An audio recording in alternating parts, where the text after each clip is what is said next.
Hello students, this is video for class 8 and it is of science. Today I am telling you about chapter 12 and that's friction. So सबसे पहले बेटा friction क्या होता है?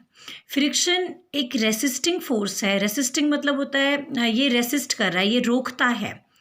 Which is generated when two solid surface slide against one another. जब दो solid surface आपस में टकराते हैं तो ये जो फ्रिक्शन है ये जिस डायरेक्शन में हम फोर्स लगा रहे हैं उस चीज़ को रोकता है. फॉर एग्जाम्पल अभी मैं आपको बताती हूँ. For example this is sharpener and I will slide it forward. देखिए मैं यहाँ से इसको आगे करती हूँ. तो जब मैंने शार्पनर को आगे पुश किया ऐसे, तो ये रुका क्यों है? ये रुका क्यों है? ये फ्रिक्शन की वजह से रुका है. क्योंकि ये जो सरफेस है, इसके नीचे वाला सरफेस और ये जो टेबल का सरफेस है, तो फ्रिक्शन एक ऐसा फोर्स है जो एक अप्लाइड फोर्स के अपोजिट डायरेक्शन में वर्क करता है. अपोजिट डायरेक्शन में वर्क करता है और ये अप्लाइड फोर्स को रेजिस्ट करता है. अगर फ्रिक्शन ना हो बेटा तो ये शार्पनर रुकेगा नहीं. देखिए अब ये फ्रिक्शन की वजह से रुका है. फ्रिक्शन एक रेसिस्टिंग फोर्स है, वो रेसिस्ट करता है और वो चीज़ों को रोकता है. That is called friction. So I hope आपको समझ में आया होगा. फ्रिक्शन एक रेसिस्टिंग फोर्स है जो रेसिस्ट करेगा और जिस भी डायरेक्शन में हम फोर्स लगाते हैं उसके अपोजिट डायरेक्शन में फ्रिक्शन फोर्स वर्क करता है. फॉर एग्जाम्पल अगर आप इस डायरेक्शन में फ्रिक्शन फोर्स लगाएंगे तो फ्रिक्शन इस डायरेक्शन में वर्क करेगा. ठीक है ना. हमेशा जिस डायरेक्शन में आप फोर्स लगाओगे उसके अपोजिट डायरेक्शन में फ्रिक्शन वर्क करता है. नाउ व्हीकल्स जो हैं जब हम ब्रेक लगाते हैं तो गाड़ियां क्यों रुकती हैं? क्योंकि ब्रेक लगाने से फ्रिक्शन क्रिएट होता है. ब्रेक्स के बीच में और टायर्स के बीच में फ्रिक्शन क्रिएट होता है और उस वजह से व्हीकल्स रुक जाते हैं. फ्रिक्शनल फोर्स की डायरेक्शन क्या होती है बेटा? मैंने अभी आपको बताया opposite direction of applied force. जिस भी डायरेक्शन में हम फोर्स अप्लाई कर रहे हैं उसके अपोजिट डायरेक्शन में फ्रिक्शन फोर्स लगता है. फ्रिक्शन जो है रफ सरफेस में कैसा होगा बेटा? अगर आपका सरफेस रफ होगा तो फ्रिक्शन ज़्यादा होगा. ठीक है ना. रफ सरफेस में फ्रिक्शन ज़्यादा होता है और जो स्लिपरी सरफेस होता है, जो फिसलने वाला सरफेस होता है, उसमें फ्रिक्शन लेस होता है. अगर आप एक ईंट के चारों तरफ पॉलीथीन बांध दोगे, अगर आप एक ईंट को पॉलीथीन से कवर करोगे तो वो कैसे मूव करेगी बेटा? देखो पॉलीथीन की वजह से क्या होगा, उसका सरफेस स्मूथ हो जाएगा. स्मूथ सरफेस हो जाएगा तो उसमें फ्रिक्शन कम होगा और फ्रिक्शन कम होने से जो ब्रिक है वो तेज़ी से मूव करेगी. अगर हम ब्रिक को किसी जूट के टुकड़े से हम उसको ब्रिक को कवर करेंगे तो वो कैसे मूव करेगी बेटा? अगर आप ईंट को जूट के कपड़े से कवर करोगे तो उसका जो सरफेस है वो रफ हो जाएगा. ठीक है. सरफेस जब रफ होगा तो फ्रिक्शन ज़्यादा हो जाता है. फ्रिक्शन ज़्यादा होगा बेटा तो स्पीड कैसे होगी? स्लो. ठीक है. तो अब आपको ध्यान रखना है कि अगर आपका सरफेस स्मूथ है तो फ्रिक्शन कैसा होगा? ज़्यादा होगा.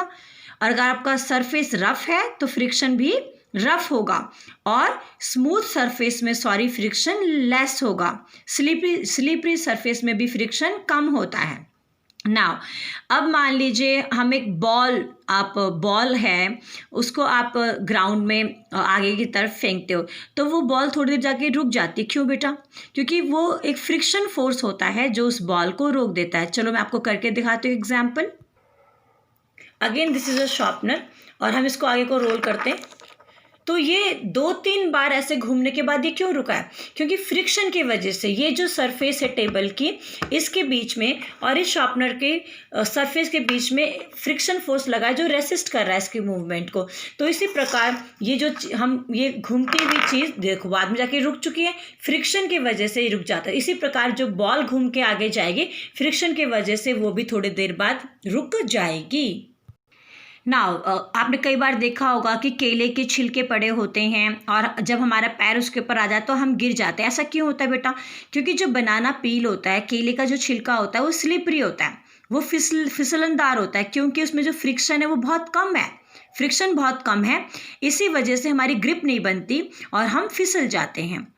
अब ऐसा कौन सा डिवाइस है जिससे हम फोर्स को मेज़र करते हैं? वो स्प्रिंग बैलेंस। स्प्रिंग बैलेंस की मदद से हम फोर्स को मेज़र करते हैं।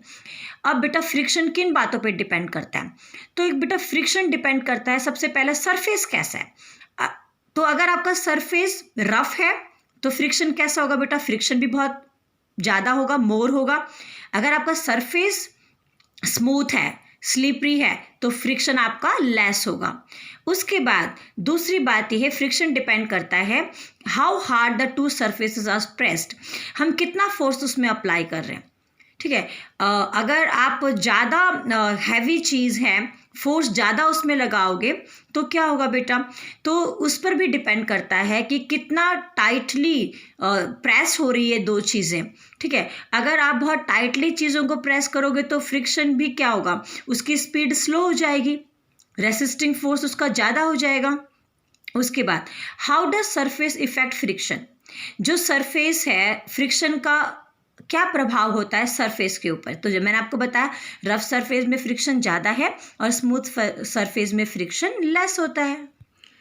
अब हमें टाइप्स ऑफ फ्रिक्शन बताने, so there are 4 type of friction. 4 प्रकार के फ्रिक्शन होते हैं। स्टैटिक, जब हमारी चीज़ें रेस्ट में होती हैं। स्लाइडिंग, जब चीज़ें एक दूसरे के ऊपर स्लाइड करती हैं, फिसलती हैं। रोलिंग, जब चीज़ें रोल करती हैं, जैसे बॉल रोल करती है। फ्लूइड, हवा में और पानी में जो फ्रिक्शन होगा उसको हम फ्लूइड कहते हैं, फ्लूइड फ्रिक्शन, हवा में और पानी में। अब स्टैटिक फ्रिक्शन क्या होता है? वो फ्रिक्शन जो रेसिस्ट करेगा फोर्स को, जब हम अप्लाई करते हैं किसी फोर्स को किसी ऑब्जेक्ट में, और अगर वो ऑब्जेक्ट रेस्ट में है तो आपका होगा स्टैटिक फ्रिक्शन। फॉर एग्जांपल यहाँ पे देखिए, फॉर एग्जांपल यहाँ पर ये जो ऑब्जेक्ट है ये अभी रेस्ट में है, तो अब हम जो इसमें फोर्स अप्लाई करेंगे ये आपका स्टैटिक फ्रिक्शन होगा। स्टैटिक फ्रिक्शन होगा क्योंकि ये ऑब्जेक्ट जो है वो रेस्ट में है। सो रेस्ट में अगर ऑब्जेक्ट होगा और वो जो फ्रिक्शन अप्लाई कर रहे हैं, रेस्ट में जो ऑब्जेक्ट के ऊपर फ्रिक्शन लग रहा है, वो आपका स्टैटिक फ्रिक्शन होता है।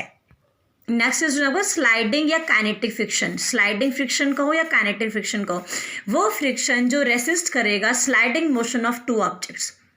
ठीक है, अब फॉर एग्जांपल हम आपको करके, अब यहाँ पे आपका एक सरफेस है ये, और यहाँ हमने शार्पनर रखा, और यहाँ से ये शार्पनर को अगर हम नीचे करेंगे तो ये आपका है स्लाइडिंग फ्रिक्शन। ये देखो, ये स्लाइड हो रहा है, ये स्लाइड हो रहा है, और अभी जब स्लाइड हो रहा है तो ये नीचे की डायरेक्शन में आ रहा है, तो फ्रिक्शन किस डायरेक्शन में होगा? ऊपर की डायरेक्शन में, क्योंकि ऑब्जेक्ट किस डायरेक्शन में मूव कर रहा है? नीचे की डायरेक्शन में, तो फ्रिक्शन किस डायरेक्शन में होगा? ऊपर की डायरेक्शन में।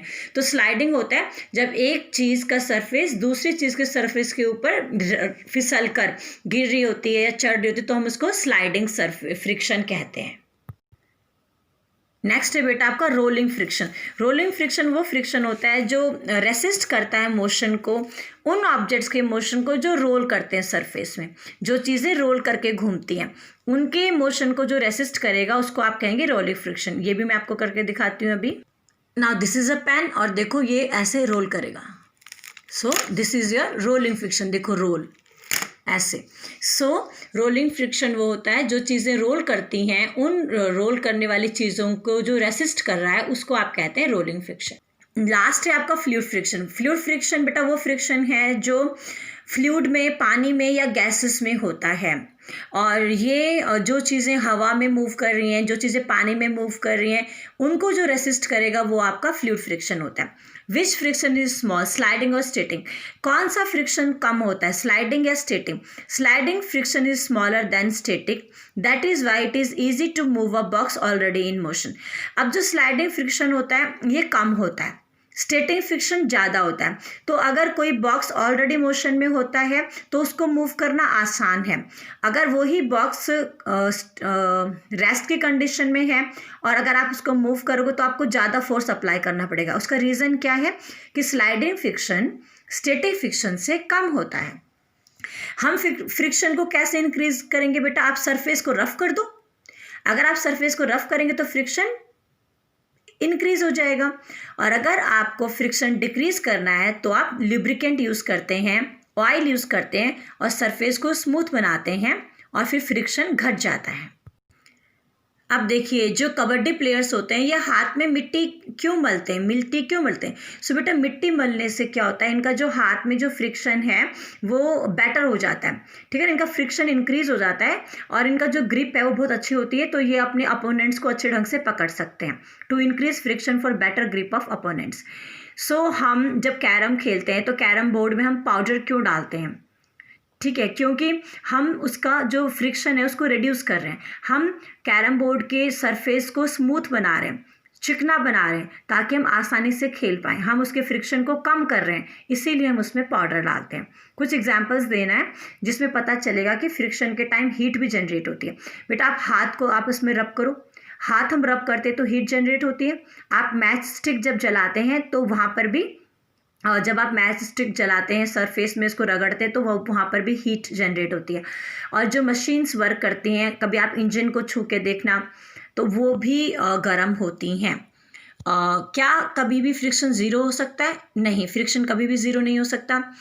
क्या रोलिंग एंड रेड्यूस फ्रिक्शन? क्या रोलिंग करने से हम फ्रिक्शन को रिड्यूस कर सकते हैं? यस, रोल करने से फ्रिक्शन रिड्यूस होता है। Frictional force applied by fluids, ऐसा जो फ्लूइड्स में जो फ्रिक्शनल फोर्स होता है उसको हम ड्रैग भी कहते हैं, ठीक है। तो फ्लूइड फ्रिक्शन फोर्स जो होता है, फ्लूइड फ्रिक्शन को आप ड्रैग भी कहते हैं। बेटा, आपने कई बार देखा होगा एरोप्लेन, शिप्स और बोट्स की जो शेप होती है वो स्ट्रीमलाइंड होती है, मतलब वो आगे से पॉइंटेड होती है, ट्रायंगुलर होती है। ऐसा क्यों होता है बेटा? फ्लूइड फ्रिक्शन को कम करने के लिए। फ्लूइड फ्रिक्शन को कम करेंगे तभी उनका स्पीड तेज होगा। नाउ ये आपके टेक्सचुअल एक्सरसाइज स्टार्ट हो रहा है, फिलअप है यहाँ से। फ्रिक्शन अपोज करता है मोशन को between two surface in contact. जब दो चीज़ें आपस में टकराती हैं तो उसमें अगर मोशन होगा, उस मोशन को जो रेसिस्ट करेगा, जो रोकेगा, जो स्टॉप करेगा, वो उसको हम क्या कहेंगे? फ्रिक्शन कहेंगे। तो फ्रिक्शन किसको अपोज करता है? मोशन को। फ्रिक्शन डिपेंड किस पे डिपेंड करता है? Nature of surface. सरफेस कैसा है, सरफेस का नेचर कैसा है, स्मूथ है या रफ। फ्रिक्शन से क्या प्रोड्यूस होता है बेटा? हीट। जैसे भी हमने 2-3 एग्जाम्पल किए थे। अगर हम पाउडर डालते हैं कैरम बोर्ड में तो उसका क्या मकसद है? कि फ्रिक्शन रिड्यूस हो जाए, फ्रिक्शन कम हो जाए और हम आसानी से ऐसे गेम खेल पाएँ।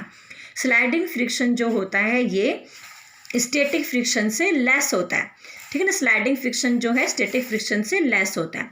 अब हमें इनको अरेंज करना है डिक्रीजिंग ऑर्डर में कि फ्रिक्शन किस में डिक्रीज हो रहा है। तो सबसे ज़्यादा फ्रिक्शन होता है स्टैटिक फ्रिक्शन, उसके बाद फ्रिक्शन किस में ज़्यादा होगा? स्लाइडिंग में, और उसके बाद फ्रिक्शन किस में ज़्यादा होगा? रोलिंग में। तो इन केसेस में जो फ्रिक्शन है डिक्रीज कर रहा है। सबसे ज़्यादा फ्रिक्शन किस में है? स्टैटिक, उसके बाद स्लाइडिंग और फिर रोलिंग। अब हम ये कह रहे हैं कि एक कार है और वो मूव कर रही है, तो हमें बताना है, ये हमारे पास दे रखे हैं कुछ चीज़ों के नाम, उनको हमें बताना है कि इंक्रीजिंग ऑर्डर ऑफ फ्रिक्शन किस में ज़्यादा फ्रिक्शन होगा। वेट मोबाइल फ्लोर, मतलब मार्बल फ्लोर, सॉरी, आपका जो मार्बल का फ्लोर है वो गीला है तो इसमें ज़्यादा फिसलन होगी, इसका मतलब फ्रिक्शन कम है। उसके बाद ड्राई मार्बल फ्लोर, फिर ये जो मार्बल का फ्लोर है सूख गया, अब इसमें फ्रिक्शन इससे ज़्यादा होगा। और newspaper and towel spread on floor, उसके बाद हम फ्लोर में न्यूज़पेपर और टॉवल बिछाएंगे तो सबसे ज़्यादा फ्रिक्शन किस में? इसमें, floor with newspaper and towel. इसके बाद किस में है? ड्राई, सूखे हुए फ्लोर में। और सबसे कम किस में होगा फ्रिक्शन? वेट, क्योंकि पानी है। तो पानी अगर मार्बल के फ्लोर में डालेंगे तो क्या होगा? फिसलन ज़्यादा होगा। इसका मतलब इसमें सरफेस स्मूथ है, इसमें थोड़ा स्मूथ है और इसमें बहुत ज़्यादा रफ है। सो ये हमारा ऑर्डर था। अब ये कह रहे हैं बेटे कि हमारी कोई बुक है वो हमने यहाँ पे टेबल में रखी है और टेबल आपका इस तरीके से नीचे की तरफ है, तो ये जो बुक है ये नीचे की तरफ को गिरेगी तो फ्रिक्शन फोर्स किस डायरेक्शन में होगा? ऊपर की तरफ। फ्रिक्शन फोर्स हमेशा अपोजिट डायरेक्शन में। बुक अगर नीचे की तरफ गिर रही है तो फ्रिक्शन फोर्स किस तरफ होगा? ऊपर की तरफ। अगर साबुन वाला पानी हम मार्बल के फ्लोर में गेर दें या डाल दें तो क्या होगा? इससे क्या होगा? हम आसानी से चल पाएंगे या नहीं चल पाएंगे? अब जो साबुन वाला पानी होता है ये फ्रिक्शन को कम करता है, सो हमें मार्बल वाले फ्लोर में चलने में मुश्किल होगी क्योंकि फ्रिक्शन कम होगा और फ्रिक्शन कम होने से हम फिसल जाएंगे। Soapy water reduces friction, so it would be very difficult to walk on soapy water that is spilled on the marble floor. Next question है बेटा, जो हमारे स्पोर्ट्समैन होते हैं इनके स्पाइक्स में, इनके शूज़ जो होता है, जो स्पाइक्स होता है इनके शूज़ में स्पाइक्स क्यों होते हैं, ठीक है ना। तो जो स्पाइक्स होता है इनके नीचे छोटी छोटी नेल होती हैं, तो ये जो स्पाइक्स होते हैं इससे फ्रिक्शन इंक्रीज़ होता है, और फ्रिक्शन इंक्रीज़ होने से इनकी जो मिट्टी होती है, मिट्टी के साथ जूतों की ग्रिप अच्छी हो जाती है, और उसके वजह से जो प्लेयर है वो गिरता नहीं है। इसीलिए जो स्पोर्ट्समैन होते हैं उनके शूज़ जो होता है स्पाइक्स होते हैं, उनका शूज़ में क्या होता है, स्पाइक्स होते हैं। स्पाइक्स का मतलब नेल होते हैं नीचे, थोड़े फ्रिक्शन इंक्रीज़ करने के लिए, ग्रिप को मजबूत करने के लिए। अब इकबाल है, ये एक हल्का बॉक्स को पुश कर रहा है, सीमा है एक भारी बॉक्स को पुश कर रही है। ज़्यादा फोर्स किसको लगाना है बेटा बताओ।